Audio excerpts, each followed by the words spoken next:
Welcome and hello and good morning and welcome and hello and thank you for joining me. It is un poco mas. Of course, that is why you tune in for just a little bit more. Thank you for joining us. It is Tuesday, March 19, 2024, Toper time check, 5 a.m. Out here in beautiful dark Los Angeles. Not a creature was stirring, not even a mouse, but Danny Deals is up. Of course, Cutes, Princess J, thank goodness. They are sane people. They are snoozing. They are not up watching markets like absolute psychopaths. Guys, we see again another little bit of news out of Galileo today, but that's not really the point. Today we want to take sort of more of an overview. I'm an overview specialist. When you hear someone say that, it means they don't really know anything. They don't want to do any work or research. So they just kind of generally opine and drone on and try to provide some thought-provoking content. But it's un poco mas, guys. Good morning, welcome, hello. We are going to talk Sofi Stock, of course. Ticker symbol is SOFI. And we want to talk why is SoFi my number one growth stock for the rest of this decade. I want to talk about why SoFi is undervalued vis-a-vis its peers. You sound smarter when you say, instead of saying compared to, you say vis-a-vis. I don't really know why. I don't think it really works. I believe it's French. I don't really know what it means. Anyway, guys, welcome and hello. Thank you for joining me. If anyone is here, I'd also like to thank Not a Lurker for getting up oh so early. It's about 8 a.m. for him and producing the show for us here today. Always appreciated. Let me go ahead and share my screen with you guys. Let me do you turds a favor. There we go. Let me put my happy head down in the corner there, put my giant melon down there. Guys, they call me the big calzone. They call me the giant pastrami sundae. They've called me many things, but not late for dinner. Of course, I am enjoying a delicious cup of coffee. This would be my first cup if Princess J is keeping score at home. Oh my God, that's good. Coffee, nectar of the gods. Anybody who tells you you should quit drinking coffee, just slap them right in the head because they are obviously completely out of their minds. Guys, we are talking Business Wire, March 19, 2024. Galileo expands buy now, pay later solution to include post-purchase options for credit and debit. This is kind of an interesting one, guys. You know, I just read this article very quickly, and I was probably not half asleep. I was probably like 90% asleep, so my comprehension was only slightly better than most of you morons.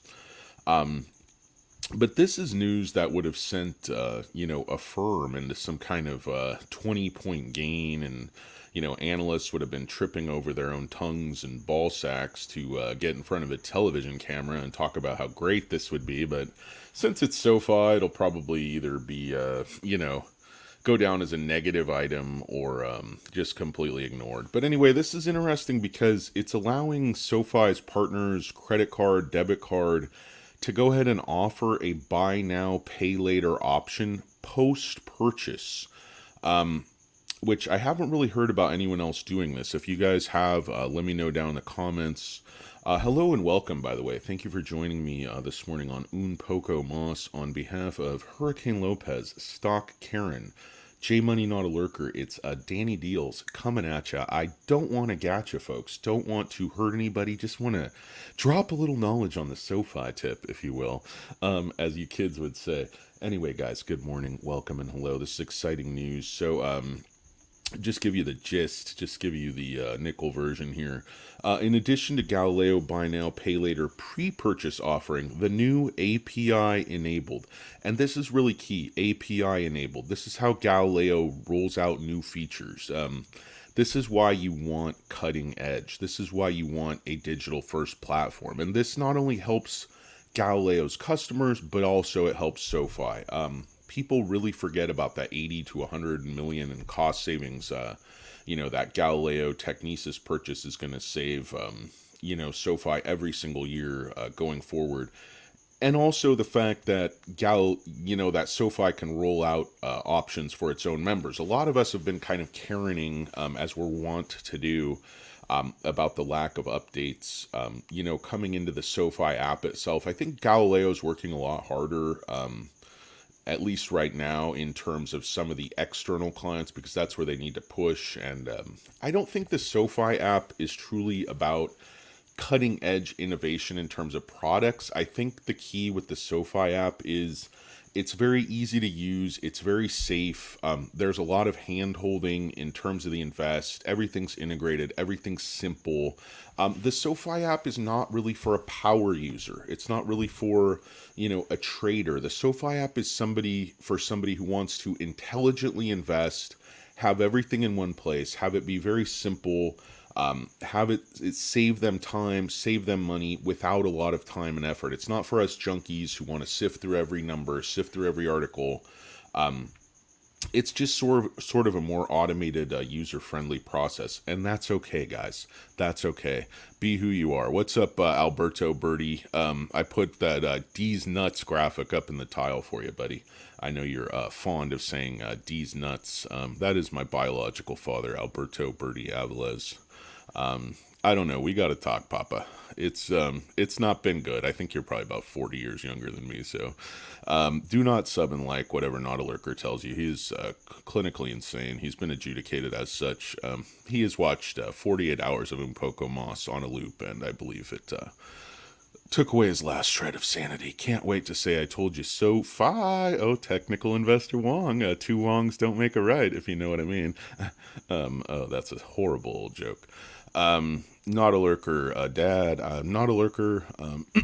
You look like a giant baby, Not a Lurker, but I am not your father. Matt Flo might be your father. You got to talk to him about that. Columbia Kingpin is here. Good morning. Quick bathroom break, then back to bed. Thanks, Colombian Kingpin. Thanks for the update, buddy. Oh, man. Some of you guys are just completely out of your fucking minds, and I love it. Good morning, Matt Flo. How you doing? What's up, Birdie? What's up, Digis? How do I pronounce that? Digis? Don't put a J in there in the word this. It's just way too hard to pronounce, guys, or this early in the morning.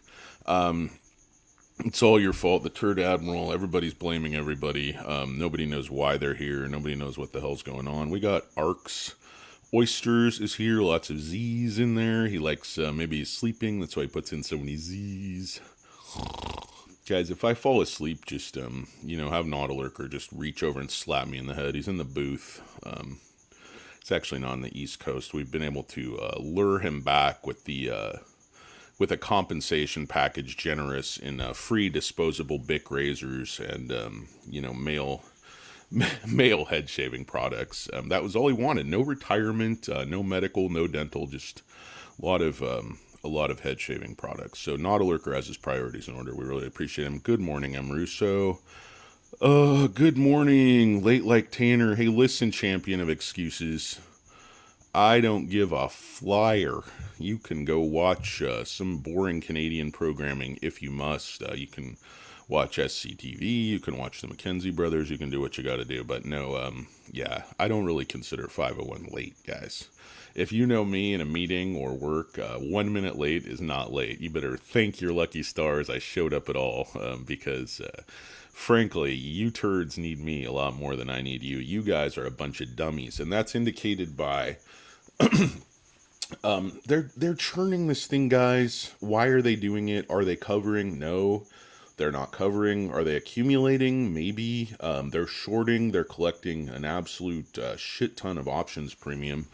And returners are still obviously setting stop losses. You have attrition with swing turders. You have, just stupid people day turding, and market makers just pick off all those pennies. They make money every which way but loose off of returners, and it's just absolutely disgusting.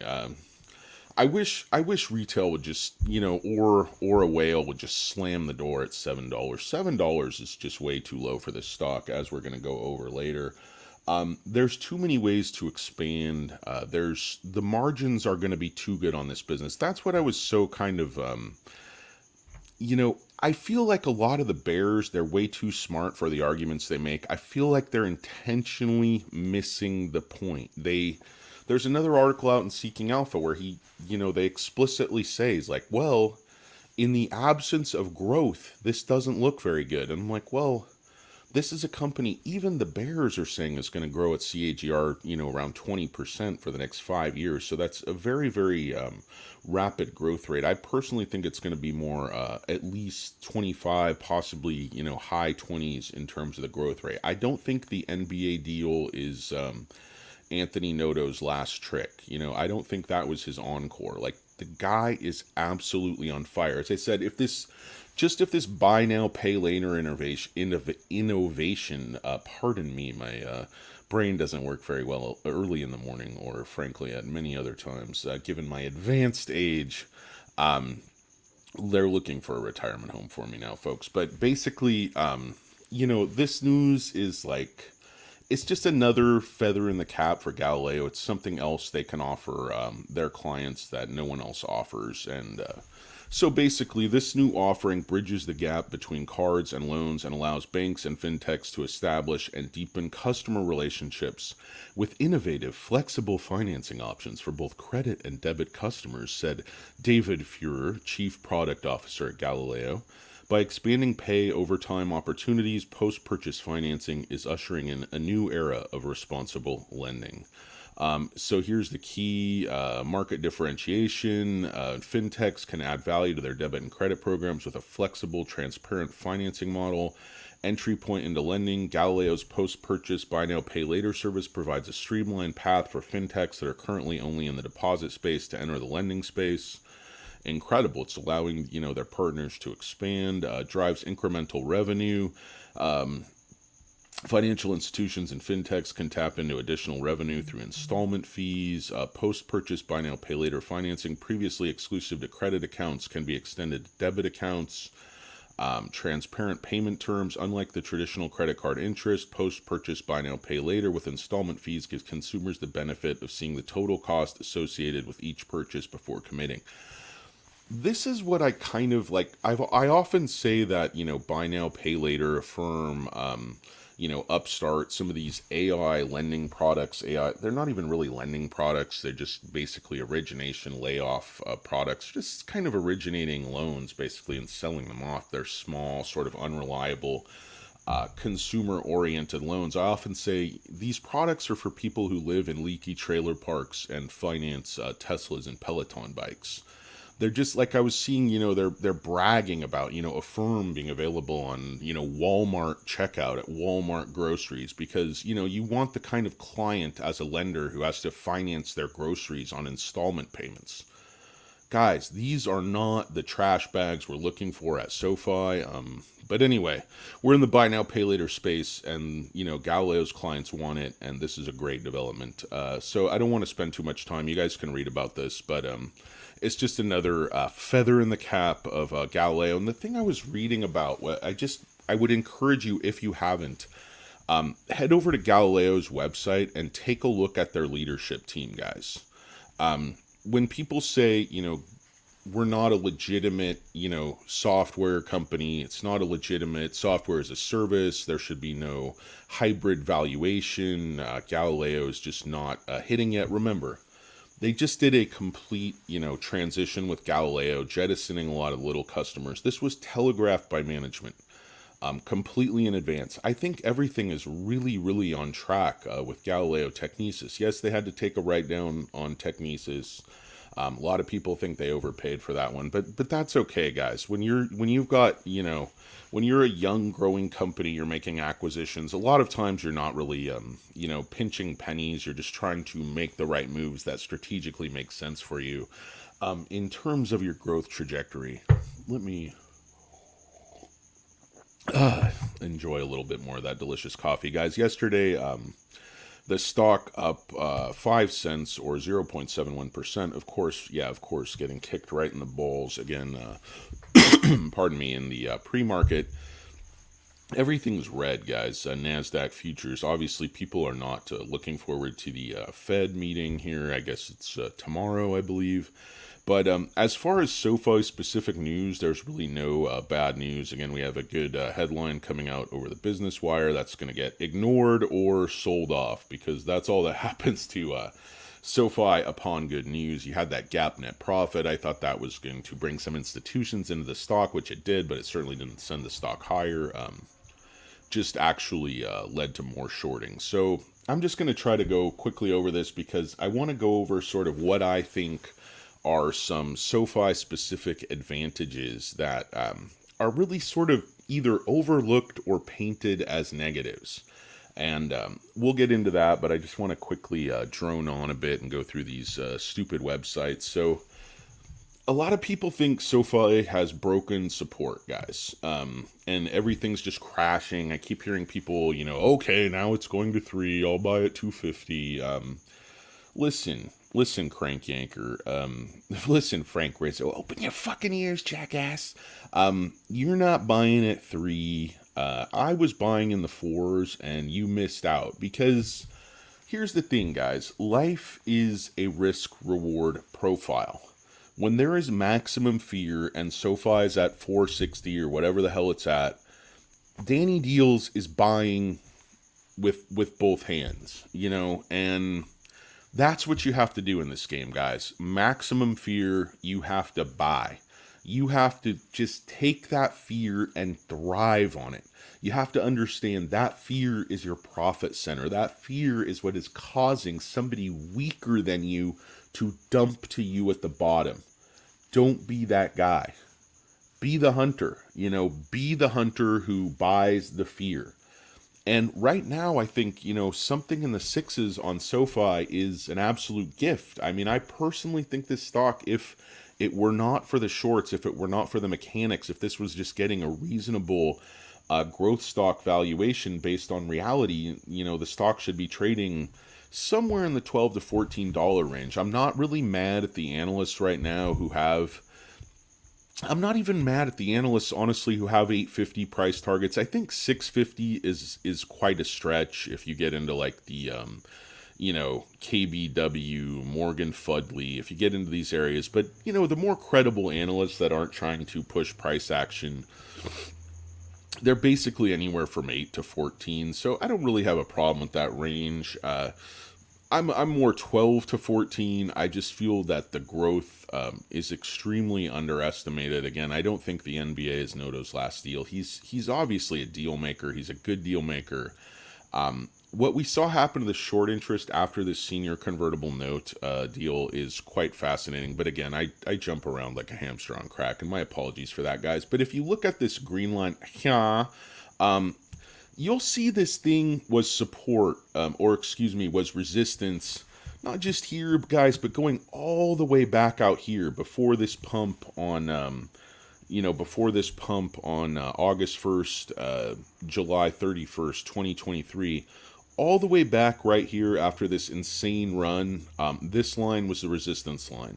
Resistance again here. Resistance again here. Here. So that's like 6 times, guys. Right at this point, it consolidated along this line and then flipped. And a lot of people are saying, okay, because we broke down below here, we're back in this lower channel here. Not the case, guys. Au contraire, mon frere.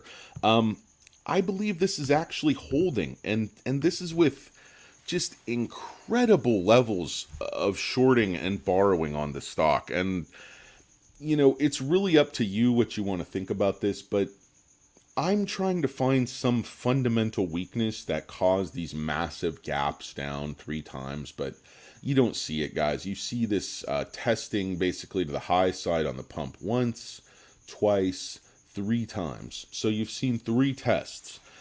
What's more likely to me, that the stock is going to break back down to 5, or that the stock is going to go back up through 10, where it should have been in the first place? Now 10 is way back up here, and you do see just no other way to look at it, guys. Lower highs, now we're making lower lows in the midterm. Still, if you go back here, this I believe was still the pivot. November 21st, 2023. I believe that's our low recently, but I really don't want to break down below this point because it could signal there's definitely some downside in the short term. But on the daily, guys, yesterday, extremely SoFi. You see this rapid sell-off just for 10 minutes exactly. The stock churns until 10:05, and then the algo is just locked on through the rest of the day. It's just basically sick. They're absolutely not gonna let go of the stock. If you look at the live short interest here, guys, let's see what we're doing. Got to get rid of all my pages that are not relevant to this discussion. I forgot I was like so sleepy, guys. Just absolutely ridiculous. But this is a very typical SoFi day. And with the algo locked on and the algo shorting, I hesitate to call it price action. I don't think they're banging out many retarders just continuously trying to stop people out at 7. I think people are onto that, and I think most of the retail investors in the stock have, long term anyway, have held through going into the 4s multiple times. So I don't think they're really scaring anyone with the 7s. I think, a lot of retail investors are a little bit perplexed, sort of why the price action, it's upset. But I said last time, don't tie your ego to the price action. Tie your ego, if you will, or whatever you want to call it, to your research. Be confident in your research, your thinking, your analysis, who you're listening to. Focus on reality. Don't focus on FUD. FUD and fear are always going to be there, particularly on a heavily shorted stock that obviously has some major enemies on Wall Street, C Street, basically everywhere, guys. There's no shortage of hatred for the SoFi stock. So why, oh why would why would they short this stock? And I try to explain to people, they get on a stock, it does not matter that the fundamentals of the stock are good. Mechanics can do what they want. They're like, well, how do they drop the price? It's just rigging the bid and the ask in just overwhelming quantities that essentially suck up any other trades. Like, if you have a market maker just rigging the bid and the ask and wanting to push the stock right here to this level at $6.87, if they have enough shares on both sides of the order book, they're going to be able to push the price wherever they want. And that's just how it goes. And it doesn't matter what any retarders do. Again, I would never buy the stock on Monday because I just don't want to feed these market makers. If anything, I'd buy some leaps, but buy the stock on days when they want to push it down, late on Thursday, early on Friday, when, they've pushed the stock down, they're killing options. Those are the times you want to buy. Buy at the lowest price possible. Don't be hamstring. Don't be buying and selling every single day. A lot of you guys are very sophisticated. You're selling options. But again, a lot of you guys are talking about selling puts. The stock, obviously, if you were selling puts up here as it was turning at these levels, many of us were expecting it to go, in fact, higher. You might have got killed a little bit. So, that's just the way it goes. And people are saying, why aren't you selling covered calls into this? I say, guys, there is extreme volatility on SoFi. The stock looks like the goddamn Alps when you take a look at this chart. I mean, when you're selling options, you're trying to take advantage of time decay and just collect premium and have the options expire worthless. Obviously, you guys all know this.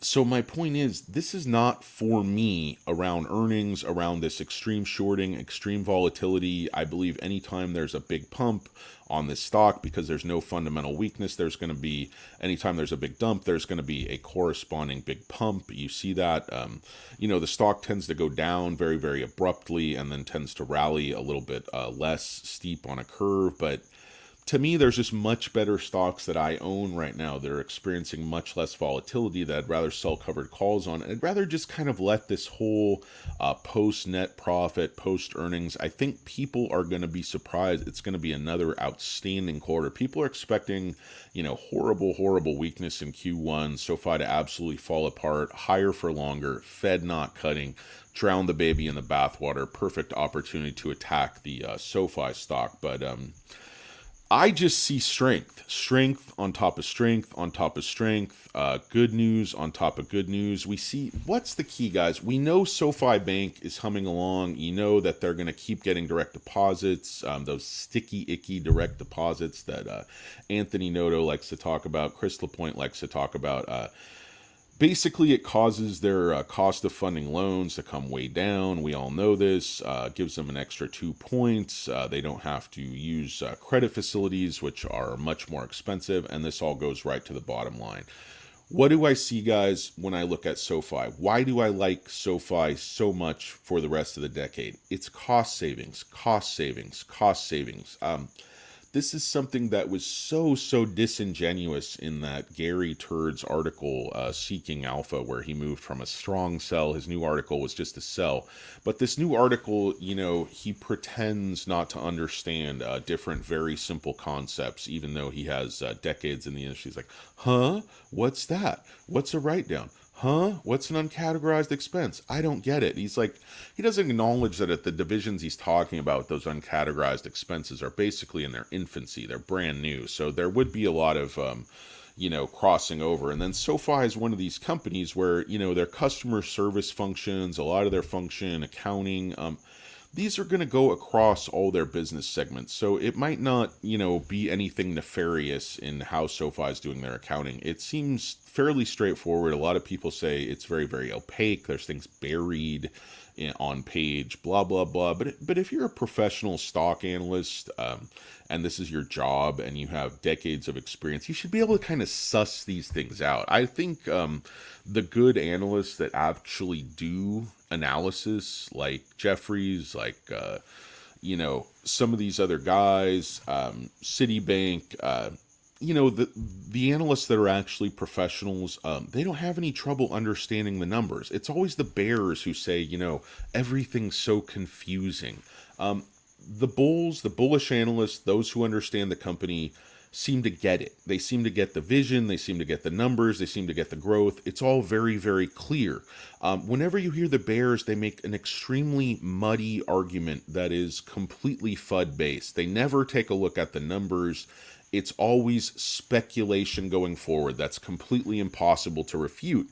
And if you're a guy like the Chia Pet, when you get to the end of 2023 and he's been completely wrong about everything, it just doesn't matter because he expects people to have very short memories. He's talking to new people at that point. He's talking to new investors that he's trying to drive out of the stock. So it just, it is what it is, guys. Obviously, I know you guys are far too smart to listen to those analysts. You're just going to take advantage. But I do feel bad for those who come in, buy the stock at 9, set a stop loss at, 8 or 7, and are just, parted with their money. But a fool and his money are easily parted. A weak returner is, going to get crushed and kicked right in the balls by these market makers. And that's just the way it is. How's it going, guys? Welcome and hello and welcome. Thank you for joining me this morning. Of course, Alberto, very active. We've got this technical investor, dream of stuff. I'm trying to read these articles. Good morning, Jake the Snake. How are you? Welcome and hello, guys. Hello and welcome. Thank you for joining me. It is Poco Mas.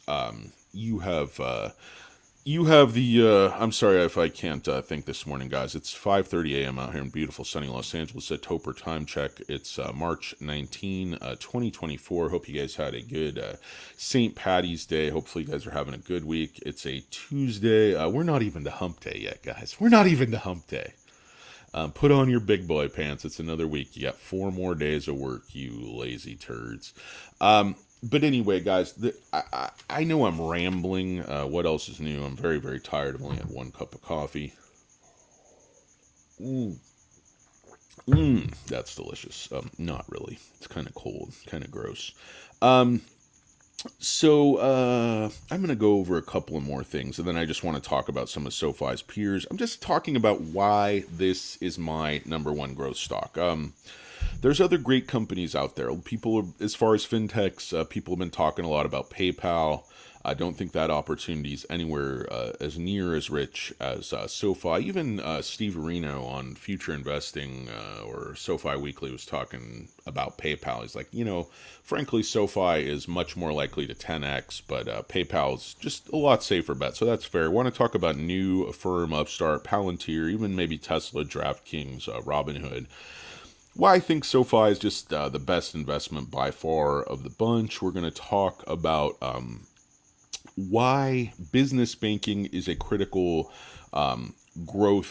basically growth driver, along with the B2B that we see, the SAS in terms of Galileo.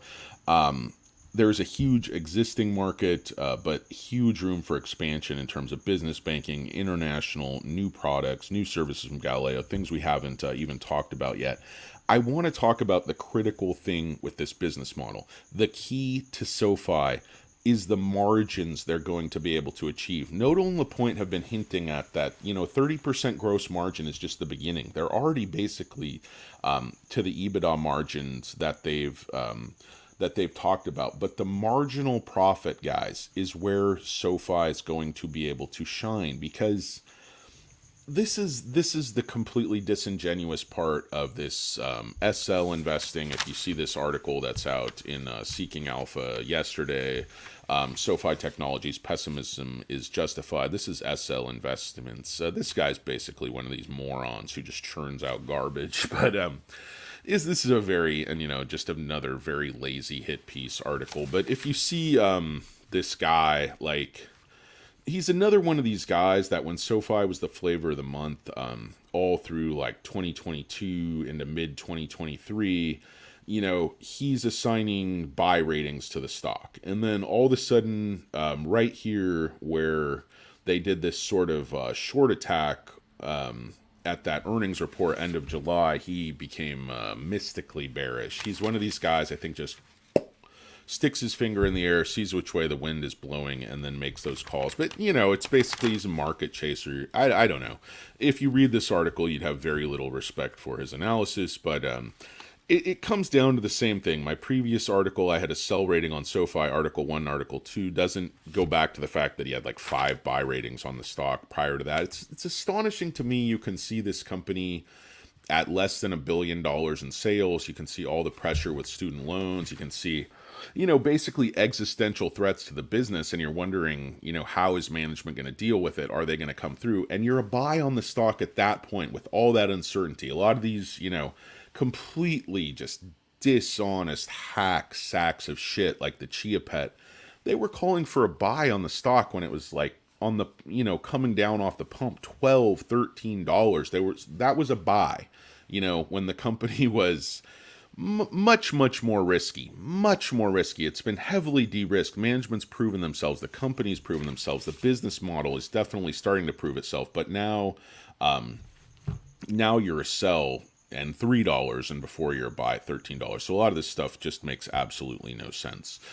But anyway, so declining interest rates. This is the sort of counter argument that KBW came out with their FUD call on January 2nd that basically started this whole cascading sell-off of the SoFi stock. And I know analysts don't coordinate anything. There's never anything below board going on. But who comes out with that call on January 2nd, right after New Year, and then precipitates this just giant sell-off on the stock? They're like, well, there's no coordination. You're paranoid. Market makers, just grow up, guys. Grow up. I'm not paranoid. You're just providing false information. I mean, there's a way, the media and some of these analysts would like you to think the market works, and then there's the way the market really works. Is SoFi selling off, getting punished, getting shorted because of fundamental weakness with the company? Absolutely not. It's because this is a stock market makers got a hold of and decided to basically toy with and wring out retail investors. Because there's a passionate, emotional group of retail investors with a lot of money to plow into the stock, and the market makers want that money. And they've been taking it for, years now. And you think the tide is turning. We thought the tide was turning with GAAP net profit. We thought the tide would turn with more institutions coming into the stock. The problem is, thus far, enough institutions really haven't coming into this. This is the same rehashed, recycled argument. Declining interest rates are going to hurt net interest income. It's just complete FUD. They don't even go into the fact that declining interest rates will stimulate a ton of demand for student loan refis, home loans, personal, all other loans. So SoFi set this up so they do well in high interest rate and low interest rate environments. In high interest rate environments, they bring in a lot of deposits. It allows them to grow loans. In a lower interest rate environment, they're going to start to de-risk their loans. They're going to make less personal loans. They're going to get more of their revenue from financial services and technology, which is exactly what the bearish analysts were calling for last year. But when SoFi does exactly that, they flip their argument 180 degrees. Of course, all of the bearish analysts were saying higher for longer is the problem with SoFi. It's going to be material weakness in the economy. And this guy actually argues sort of both sides. He says the declining interest rates are going to hurt SoFi, but the headwinds in the economy are going to weaken consumers and cause more defaults. So those are kind of two juxtaposed, conflicting arguments, but he goes ahead and makes both in a really incoherent, lazy fashion. And he also talks about how it was a great quarter, for SoFi, and, the ER was great. Everything looks great. SoFi's interest income could be challenged in 2024. During the last FOMAC meeting in 2023, held in December, the Federal Reserve Chair Jerome Powell indicated that the organization may cut the federal funds rate 3 times in 2024, effectively lowering the market interest rate. Some economists, including Goldman Sachs, are expecting the Fed to cut 5 times, far more aggressive than Fed. And this is kind of Cathie Wood, too. Cathie Wood thinks, these cuts have just not filtered through the economy, that the economy is in a much weaker position. Real inflation is a lot lower than people think. And she thinks, the Fed is going to have applied too much pressure and is going to have to start cutting faster. So, she's wrong sometimes, she's right sometimes. Goldman is probably right more than they're wrong, but Noto's taking a very, very sort of conservative, pessimistic view of the economy, of rate cuts, of demand, of everything. Noto definitely plans for the worst, and I think that's very prudent in a CEO. Let me say welcome and hello and welcome to those of you who are just joining me. Dude Ass Face, good morning. Dark Master, guidance is very, very low. Yeah, Dark Master, that's very true. Guidance is extremely low, and I think that is, setting up SoFi to turn in some huge beats. So I think market makers, just as they're driving it down, just as they're churning it, I think once they decide to flip, it's going to flip and go way, way up. It's going to, it was very good. They did rate cuts delayed, so it's a low chance they overpromised. Yeah, so it's pronounced, not pronounced. God, the sticks, the 5x loud quickly. Okay, I need coffee. Alberto, sandbag for 10 quarters. Yes, they have. I forgot to put in my dentures. That's possible. We don't want to hear about your personal life. Accidentally spit mine out. Dentures, coffee. God, I don't know what you guys are talking about. 100 watching. Get a life, guys. Go do something else. It would be great if Captain Noto buys 6-7 range. Yeah, I'd love to see a big buy from Noto. Love to see more big buys from Cathie Wood down here. Should certainly be lowering her average. I definitely hate you guys. NBA will add 200K members this year, Dark Master. That's certainly possible. Has anyone ever been to an NBA game where SoFi's branding was visible? I have not personally. At 650, it's going to go all in. That's pretty good entry point there. I think you'd be doing very well. It bottomed at 687. I mean, that's dream of stuff. It bottomed out, I think, it was 668 last time, or 660s. So we'll just have to see if it gets back down there. We could see low sixes if a market crashes. Guys, just think about it like this. What's the difference? Why is it going down? It's going down because it's being shorted. Buy as low as possible, but be careful about trying to pick the very bottom, because that's the same reason people are like, well, just sell calls. It's like, guys, as violently as this thing gaps down, it's gone up. Remember, the stock went from like 6 to over 10 in a month. Another time it went from $4.60 to like 9 something in a month. So this stock has a way of, going up 60, 80, almost 100% in a month. So what goes down must come up. What goes up must come down. Unless the stock is, showing a lot of fundamental weakness that it's not showing right now, I don't see any any fundamental weakness for this company. They're talking about headwinds, but management is preparing for that. Management hedges everything with SoFi. Anthony Noto is a Jedi. Chris LaPointe is a freaking genius level guy. These guys don't just sit back and wait for things to happen to SoFi, wait for interest rates to destroy them. By the way, guys, I'm wearing my fat people are harder to kidnap shirt, which is true. There's very few benefits of being heavy. You just don't fit into stuff. But if anybody wanted to snatch me off the streets in a Liam Neeson Taken type situation, it would be very difficult. You'd need several of those Albanian guys like, you want to share a cab? It's so expensive. I'm like, I don't know. I'm from the United States. Like, I'm just going to move on to one of those pretty girls over there. Come on, thought you wanted to share a cab. Name's Danny Deals. Like, no, I'm going to move on. We don't want to kidnap you. Okay, guys. Yeah, I would never be taken. It's like, it's, I wish what would happen with every Jason Statham movie. Just thought, do you need a transporter? And it's like, no, this movie's going to be terrible. Let's nip it in the bud. Like, how do these franchises make so many? Like, I mean, the best example would be like the Fast and the Furious, but my God, 20 movies? Like, who is watching this crap? I mean, do teenage kids really want to see like a 60-year-old Vin Diesel prop the drag racing, street racing, import? Like, ugh, it's so dumb, guys. Movies are just so dumb.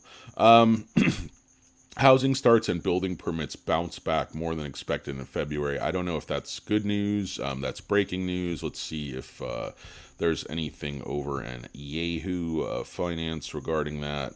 Why the Fed won't fix the housing market. Futures are bright red, guys. Dow just down a pinch. S&P down a pinch. NASDAQ getting hit for 0.7%. Bitcoin prices are plunging. 35, of course, the normal crap. But anyway, guys, I'll let you read this article if you choose to. But he's saying basically interest rates coming down is bad for SoFi.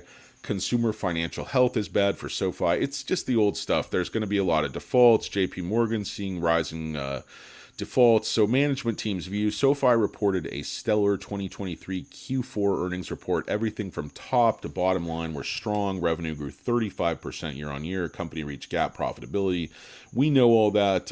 In addition to my view of the macroeconomic conditions involving financial health, interest rate environment, SoFi's management team provided a sour 2024 outlook. Now, again, he's going to ignore the fact that SoFi always provides a low outlook and just, raises expectations every single quarter throughout the year. So if you have 3 beaten raises on the ERs, obviously the outlook's going to look a lot better. But that's how SoFi management sets things up. And obviously their expectations are a very, very worst case scenario for this. Many people think Anthony Noto's expectations are just far, far too pessimistic. And I don't think those are his real expectations. I just think he wants to put that out there so he can turn in huge beats and basically pump the stock when he wants. Remember, Anthony Noto has no incentive to pump the stock in 2024. And those of you guys who think Anthony Noto and SoFi management are your friends, they care about your shares, they care about... I really don't think so. Anthony Noto is a finance guy. He's a deal maker. He's a numbers guy. At the end of the day, members are people to sell things to. He doesn't want to go up, have a catch with two at Foley Field like Ben Affleck. He's not working for Boston Sand and Gravel. You're not going to, have a daughter named Shine and run away with some girl from the hockey rink who's doing volunteer work. I think I'm conflating Ben Affleck in a couple of his great roles, The Town and Good Will Hunting. But any Ben Affleck movie is a great movie in my book. Good morning, welcome, and hello, and welcome. Thank God we're losing some of you viewers. You've found some other things to do. I'm calling all of you guys a turd. Don't think it can be shorted to 5. It can be. It absolutely can be shorted to 5. I think the short interest at that point would probably be, 30% plus. We are definitely all turds. Shorting at 5. Dark Master, no. I don't know what you guys are talking about. Good for people with massive amounts of shares. For me, it's like getting $100. And then again, dream of stuff. They're going to say, oh, you don't know how to roll. You're not going to lose your shares. Just keep rolling. But you're going to be losing money, guys. If if you catch one of these extreme price increases and you're selling covered calls, you're still going to be losing money. I just think there are better stocks to sell covered calls on, given the amount of volatility here. Yeah, now when SoFi was churning in those channels forever and ever and ever between like 6 and 8, I was selling a ton of covered calls. I could predict things better. Now, the way market makers are toying with this, driving it down sort of inexplicably, I think they could easily drive it back up. But just try to get through a little bit of this article. I want to go on to some of these comparisons. I know this video has been going forever. Going to try to keep it to an hour. So anyway, he goes through the valuation, macroeconomic uncertainty. There's really no SoFi specific arguments. He talks about how Chase is reporting increasing defaults. He's talking about how it's overvalued at 6.89 billion. Forward priced earnings 96 times. 2024 is the first time, so it might be a high multiple. Yeah. Do you think? 2025, it already goes down to 27.78. You go out to 2026, there's Noto's saying 55 to 80 cents. I would argue that if they can hit the high end of that based on 2026 EPS multiples, the stock is already undervalued dramatically in 2026 given the growth.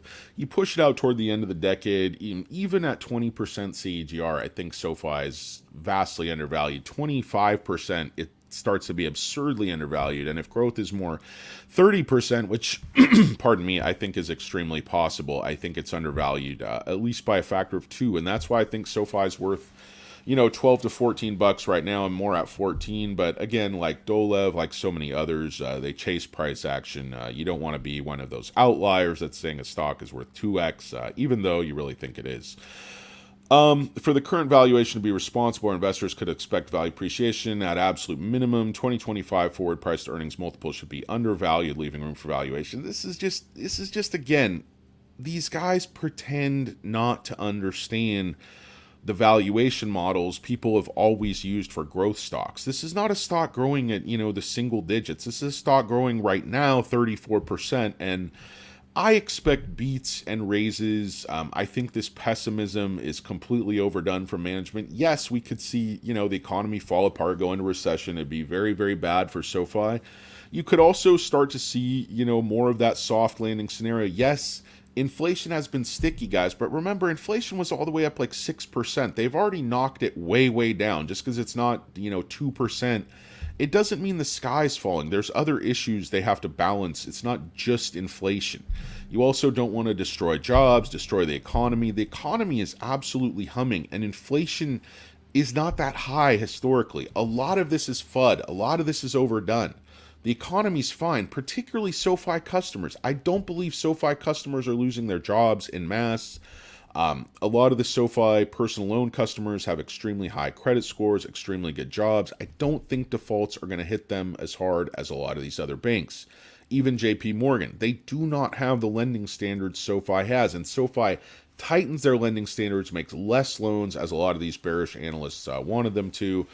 And still, as they follow the playbook, they said, hey, de-risk, too many loans. Noto kind of goes the direction they want him to go. They flip it 180 degrees, and they hit him there. So SL Investments, you can see his record. He's basically a moron. No, he's a good dude. But if you look at sort of the forward multiples, as you get out a little bit, this just makes absolutely no sense, guys. So looking for 2030, 6 billion in sales. These guys are just far, far too conservative. They're calling, for like 2.5 in 2025. We're going to sell 2.5 this year, guys. If you look at basically the short volume from yesterday with the stock basically flat, it's as expected 54%. When this is down in the 30s, even the 40s, now it's never in the 30s anymore. When this is down in the 40s, the stock goes up. When it's in the 50s, the stock basically goes sideways. When it's in the 60s and particularly the 70s, the stock goes down because they're just shorting the piss out of the stock. If you look at the live short interest, and these are more, it's more stock-based compensation, more sales from these fabulous intrepid management team. You have DFPG Investments, new share in SoFi. You have B. Riley Wealth Investors has $1 million. That's everybody's talking about that stock for a short squeeze. Haven't bought any myself. Very, very high short interest, but for reasons of fundamental weakness, unlike SoFi. So if you go over to the short interest, guys, this is where, these guys are just on tilt, and this is where all the decrease comes from. Now, March 6th, guys, Wednesday, March 6th, there were 153 million shares on loan. So in the last 2 weeks of trading, less than 2 weeks of trading, they borrowed an additional 100 million shares. Okay, so just look, over the last 7 days, the shares on loan have gone up 10%. You look at the live short interest. Yesterday, they only borrowed 765,000 shares, but the day before that, they borrowed 13 million shares net. So last 2 days, 14 million shares net. You continue to see less and less shares available. Right here, dipped all the way down to 450,000 shares available. This number was always pegged at 10 million forever and ever and ever. And cost to borrow average is usually down like, half a point or so. Now it's over 1%. Cost to borrow max is not as high, but I believe Q1 ER is going to be a huge beat, big sandbag. I think you're going to see member ads. I think you're going to see top line growth from the NBA deal. And the bottom line, guys, is SoFi is just getting more and more efficient. And that's because of the business model. That's what, Gary Gordon's article doesn't acknowledge. That's what this article from SL Investments doesn't acknowledge, is that profit margin as they add business is going to be incredibly rich because their marginal costs are going to be very, very low. As I remember Uncle Bruce talking about this. He's talking about how many banking customers they serve with so few employees. It's the definition of efficiency. And as they scale, as they bring more money to the top line, they're going to bring a higher and higher percentage of that money to the bottom line, straight to the bottom line in net profit, because they don't need to add new branches. They don't need to add new managers. Guys, the fixed cost, the CEO, the CFO, the CTO, there's only one of those guys. Whether you have, 2 billion in sales, or in 2030 you have 10 billion in sales. You still have one of those salaries. You still have one of those stock-based compensation, but your sales have 5x'd.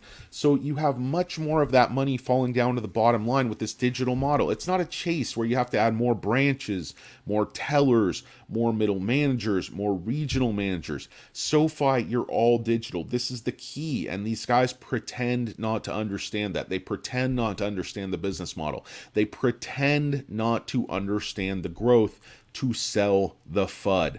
They have to pretend, they have to obfuscate, because this business model is so good. Why does this make sense? Why is this my stock for the decade? It's precisely for that reason, guys. It's the sector. Okay, there's a huge existing market that they can take customers from forever and ever, literally for decades. Look at the market caps of these mega banks, guys. Hundreds and hundreds of billions of dollars. SoFi's a nothing burger. Their market cap is 7 billion. Okay, so even if they were to take just a couple of percentage points from, the top 5 mega banks, it would lead to massive growth in multiples for SoFi. It's one of the advantages of getting in so early, is that the stock can grow a tremendous amount. And usually when you get in early, there's a tremendous amount of risk. I believe SoFi has been largely de-risked due to the business model, the management. There's a lot more diversification than people think coming down the pike. Yes, SoFi did a ton of personal loans, put a lot of their eggs in that basket just to survive. But it's not, guys, it's not just, I believe SoFi's done something very unique. You talk about consumer, okay, people are complaining they're not in business banking yet. That is coming, guys. They're talking to the government. They want to get that going, believe me. And they are sort of in business lending through their marketplace. But they've also kind of leveled up and just changed the game. Think about their B2B product in terms of Galileo, in terms of software as a service. But like, well, they're not going to be able to sell it. Their tech's not that good. Why are they in a proof of concept with a top 5 financial institution? A major proof of concept, which people are telling me who are, more familiar with this than I, that is going to be basically the last step before signing a deal, if they do get a deal. And you don't do a major proof of concept with multiple companies at the same time. This is sort of, this is very indicative of the fact that they could land this client. So when you start landing those type of clients, if the Galileo growth accelerates, we should get that hybrid value valuation. And why is that better than just business banking? Because we're going to add that mid-tier. We're going to add that business checking. We're going to add that business lending. And we already have that very strong consumer base, very strong growth there.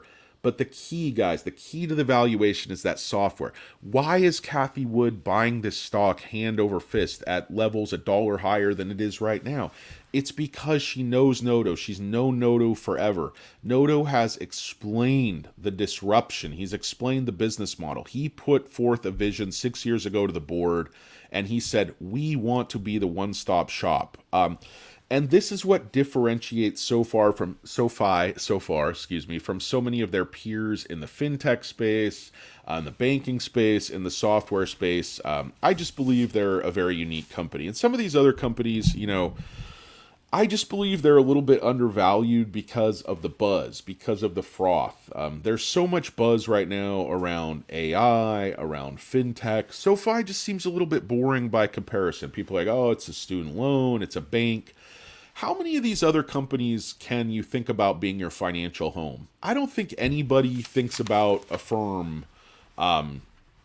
being their financial home, their financial bank. Even Robinhood, which people are very high on right now, I think they're much more specialized. They wanted to be a no-cost broker, and that's what they're known for. I don't think many people, as many people with SoFi, think Robinhood is going to be their main bank, their central bank, their central home for everything they're doing financially. They're not going to go to Robinhood or a firm for a mortgage. These are just much more specialized, much more niche players.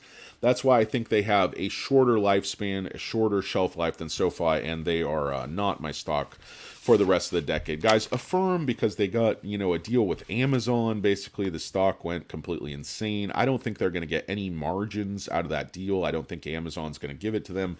Amazon has their own pay product. Why can't Amazon do buy now, pay later? Does Amazon have some, lack of cash that we don't know about? No, it's because they know it's a shit business. It's because Bezos is too smart. It's because he outsources the garbage. Okay, Rivian got a deal with Amazon too, and, quite frankly, I believe Rivian's going to go bankrupt. I mean, that's just my opinion, but I don't believe these companies, just a deal with Amazon means your valuation should go sky high, but in any case, guys, Affirm has a valuation $10.5 billion. Analysts still love the stock. Annually, their growth looks a lot like SoFi. SoFi went 509 to 1, then they're 1.35, 1.59. So their annual growth rates are way, way worse than SoFi. They're just hemorrhaging money, guys. They lost 430 billion, 700 billion, then, lost $1 billion. Quarterly, things are improving, but again, if you look at the growth, you look at the revenues, they had a lot of growth. Everybody loved their last quarter, but still losing 166 million, 177. So, just looking at the financials, I know, you are comparing apples to oranges a bit, but looking at the financials, looking at the stability of the business, I just believe these Affirms and upstarts are going to be a flash in the pan. I don't believe this AI lending is anything special. I believe SoFi could do exactly what Affirm does, basically in their sleep. If your whole secret sauce is AI, machine learning, another way to say that would be bullshit, because I don't think Affirm does anything special. And I think the fact that their valuation is this much higher than SoFi is a real disconnect between the fundamental realities of these companies and the narratives that market makers and mechanics are trying to sell you. And that's just my opinion, guys. But I just want to run through a few more of these and sort of compare and say, as much as the media hypes these stocks, another one is new, guys. A great company. I bought this stock at $8.03 based on the recommendation, not financial advice, of Tanner and some of the guys over on his channel. I started to take a look at it. I've always been a huge Warren Buffett fan, even though, he doesn't have sort of the cachet he used to with young people. I believe there's so much wisdom there. But basically, this stock is at $56 billion valuation. The growth is off the charts. They have new products coming out. I really like the stock. Basically, the reason I would not make this my stock of the decade is I just fear the regulation in Latin America. People are always telling me, oh, you can't buy anything in China. It's so junk. The government's so unstable.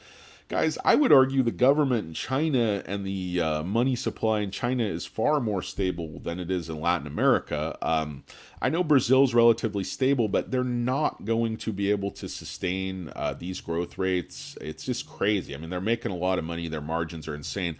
Really like new. Again, I'm a shareholder, but I just feel that the regulatory environment. I don't know how much upside is left in their growth, and I don't know that another competitor can't come in and, sort of scoop them in Mexico. I know they're trying to push into Mexico. I'd like to see SoFi try to make an aggressive move into Latin America. I know they already have sort of a foothold there with some of their thesis customers, so there's obviously very rich margins in Latin America. It's a very fertile market, but, these are more sort of micro customers. They make a higher margin, but in very small increments. SoFi is more trying to make more off each customer.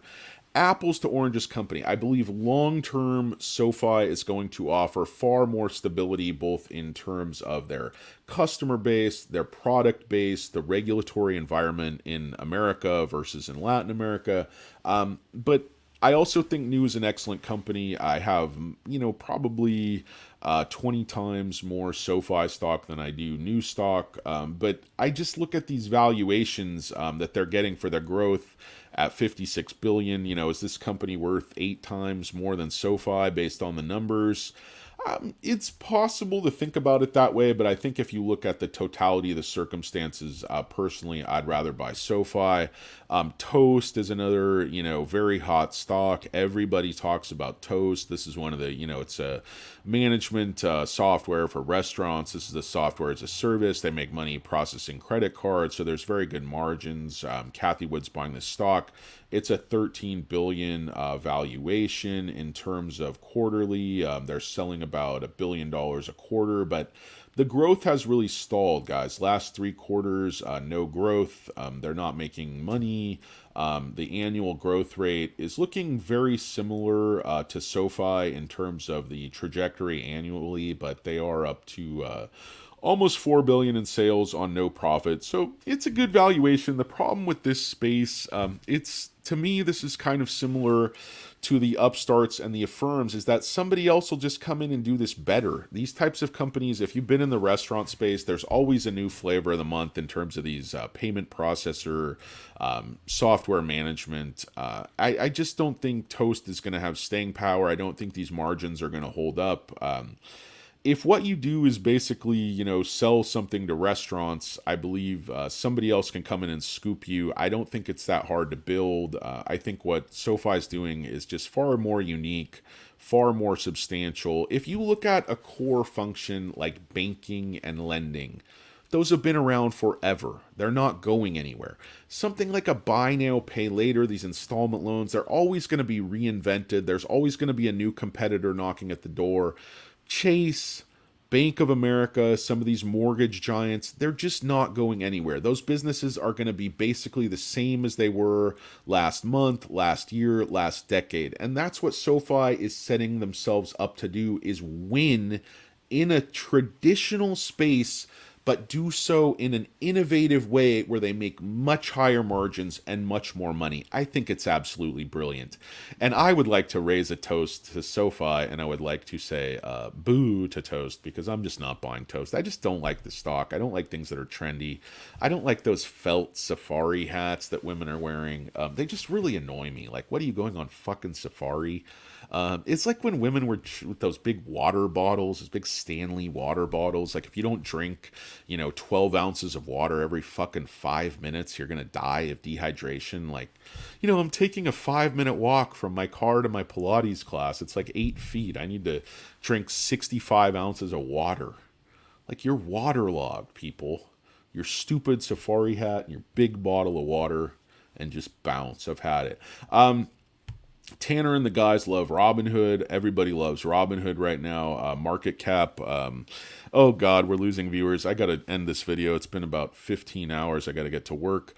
Sorry. Welcome and hello. Welcome and hello. Thank you, Nautilurker, for producing the show. Nota's better than Arnold. Don't like and sub. Nicholas Jungworth. Good afternoon. Welcome and hello. G&G Polaroid. Man, I'm bullish on SoFi with his recession general market. We get hit with a recession. We get hit with a recession. I definitely need a triple espresso piner. Chip stocks down pre-market a good bit. Yeah, everything's getting hit, but it looked like the market was coming back. Not sure. The futures popped back up. Have to take a look at it, guys. Market's opening about 25 minutes. Want to get out of here. SMCI, yeah, guys, chips are getting killed pre-market. I don't know who had earnings come out. Did 10X say anything important in the presentation? Carl, I'm not sure. I have to catch up on that. I'm going to do a pennies from heaven. I'm going to update the penny stocks this week. I don't know what 10X said this morning, but I'll definitely look it up, Carl. There's not 117, there's 94. We're losing. David Redliner's here. David Redliner. So I want to take a look at just a couple of other companies. So Robinhood, guys, 16 billion market cap. Taking a look at Robinhood, their revenues are flat last 4 quarters, lower than SoFi. They did earn 30 million this last quarter. Looking at their annual trajectory, again, very good recently. People, Robinhood has been, getting a lot of really good buzz recently. But if you go by the numbers, you go by reality, SoFi's a far better stock with far more to offer. Robinhood, yes, they do banking, but I don't think anybody imagines Robinhood as their forever financial home. It's the same with Discover Bank. Yes, they offer rates. Does anybody say, oh, my bank is Discover? Nobody says, oh, my bank's American Express. They offer similar rate. Nobody says my bank's Ally. Guys, I do, rental property. I see tons and tons and tons of rental applications. I see who people are banking with. Young, affluent people in very, wealthy suburbs of Los Angeles. And I'm starting to see SoFi, guys. I'm starting to see people banking with SoFi. I'm starting to see people having SoFi credit cards in their applications. I never, ever, ever see anybody banking with any of these other fintechs as their primary institution. But I'm starting to see SoFi, and you're seeing that with the organic brand recognition. You're seeing SoFi penetrate these markets that are going to have staying power. Payment for order flow. Robinhood revolutionized things with free brokerage, but again, I think somebody's going to come in. These things change so fast. There's going to be a new flavor of the month. I don't think Robinhood's going to have staying. Everybody was talking about Webull. They're doing an IPO, but these brokerages tends to be very popular for a few years, and then it tends to move on. Is Robinhood going to be the one that captures the popular imagination forever and ever? I would speculate no, but I just don't see them by the numbers. There's so much volatility. There's so much up and down. When I look at SoFi's numbers versus Robinhood's numbers, and I think that SoFi has a market cap, and again, you have to consider debt, you have to consider other things. I know this is just a quick and dirty comparison, but at 16 billion, SoFi less than half the market cap. Given the numbers, given the growth, given the industry, given the management, I would much rather buy SoFi as a long-term buy. But again, that's just me, guys. Welcome and hello and welcome. Thank you for joining me. Not a Lurker's here, of course, producing the show. Thank you, Not a Lurker. Nicholas is here. DC lights out. 800K members, 80 million in profit. Wow, that would be something. DC lights out. What are you guys' predictions for Q1?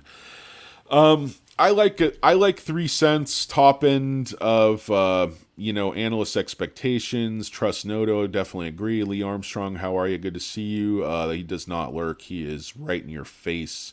Wrong on new. That company's money. I don't think I'm wrong on new. I'm a new shareholder. I like new. I just have a much bigger SoFi position. But I'm definitely a new shareholder. But renewable energy, I think you will find that growth rate is just not sustainable. I think they're going to saturate that market, and things will come back down to earth. Do I like the stock? Yes, I definitely like the stock, but I just don't think that growth. I think it's a little bit of fool's gold. I think what Gary Gordon was talking about, how you can grow. Yes, they're making money, but I just don't. People are like, well, if you extrapolate that growth rate out over a number of years, they're going to be making billions and billions and billions in profit. I just don't think I think that growth rate is going to slow way down. But I do like the stock. I was buying new fairly heavily in the eights. I added a little bit, I think around 10. So doing really well on my new position. And I think Tanner with future investing for that really turned me on to new and got me in at a great entry point there at $8.03. So no, I like new renewable. I do like new. I just happen to like SoFi more. So doesn't mean I don't like new. Hood is down 5% pre-market. No, I definitely remember Hood screwed their customers, Piner. But I mean, they weren't the only ones who turned off these stocks at the opportune times. It's just not good. They got most of the press. Yeah, you're absolutely right. You were one step ahead of me there, Piner. Very insightful. Let's go. Oh no, that was not a lurker. I'm sorry. Not a lurker. Very insightful. Piner. Tis. Benji, anyone else wishing they had more powder to buy SoFi at these prices? Thought I'd buy the dip of them. Nah, Benji, you really didn't. People, when I sold not all my shares, I sold $100,000 worth of shares at 1160. I bought back in the low eights. We're like, oh, don't you feel stupid? You could have bought back. But no, I don't feel stupid. I felt like that $3 was, incredibly, a gift. I got a ton of free shares. I don't look at things like that. Like, hey, I was able to sell at 1160, buy back in at 840, but aren't you upset you didn't buy at 740 or 6? No. I'm long-term the stock. I'm not upset at all. You can't call the tops and bottoms. You just can't. Now, if the stock pops 22% on earnings, and I know that the bottom's going to completely fall out on a pump and dump, yes, I'm going to sell some of my shares, and that's just prudent. Bookend Tackles is here, lurking. Welcome and hello. Welcome and hello. I would like to send a special shout out to Eli Manning, who is down at the Learning Center trying to learn basic life skills so that one day he can live on his own and take care of himself and wipe his own ass. Eli Manning, is he a Hall of Famer? God, I hope not. But he's going to be because he's got the hardware. I just don't understand that, giant five-headed horse was able to heave that pass and it's just somehow came down. I think he was just trying to throw the ball over to Archie or somebody. Maybe to Cooper Manning, investment banker Cooper Manning. Anyway, guys, Robinhood, I don't like this stock. I don't like it for so many reasons. I don't like what they do. I don't like how they make money. I don't like the niche. I think they can get scooped very easily. Talk about, no barriers to entry. They innovated this free brokerage, but basically everybody's doing it now. So just don't like the stock. And finally, our good friends over at Palantir with the $53 billion market cap. I mean, this is another thing, Kathy Wood says, hey, don't buy NVIDIA, buy Palantir. They're going to win in the end. You look at their revenues, guys, 1 billion, 1.5, 1.9, 2.3. SoFi is growing faster than them. Yes, they're making some money now, 93 million. Yes, they have a lot of savings. They don't have a lot of debt. There's no arguing that Palantir is not an exciting opportunity, not a good company, not profitable. They are, but I just feel like what they do and the numbers they're turning in do not necessarily justify the valuation today vis-a-vis SoFi. Okay, SoFi 7 billion, Palantir 53 billion, and the sales are just I'm looking at the multiples. They're saying SoFi has a rich multiple. I mean, you're talking about quarterly revenues that are exactly the same, and you're talking about an earnings trajectory that is similar.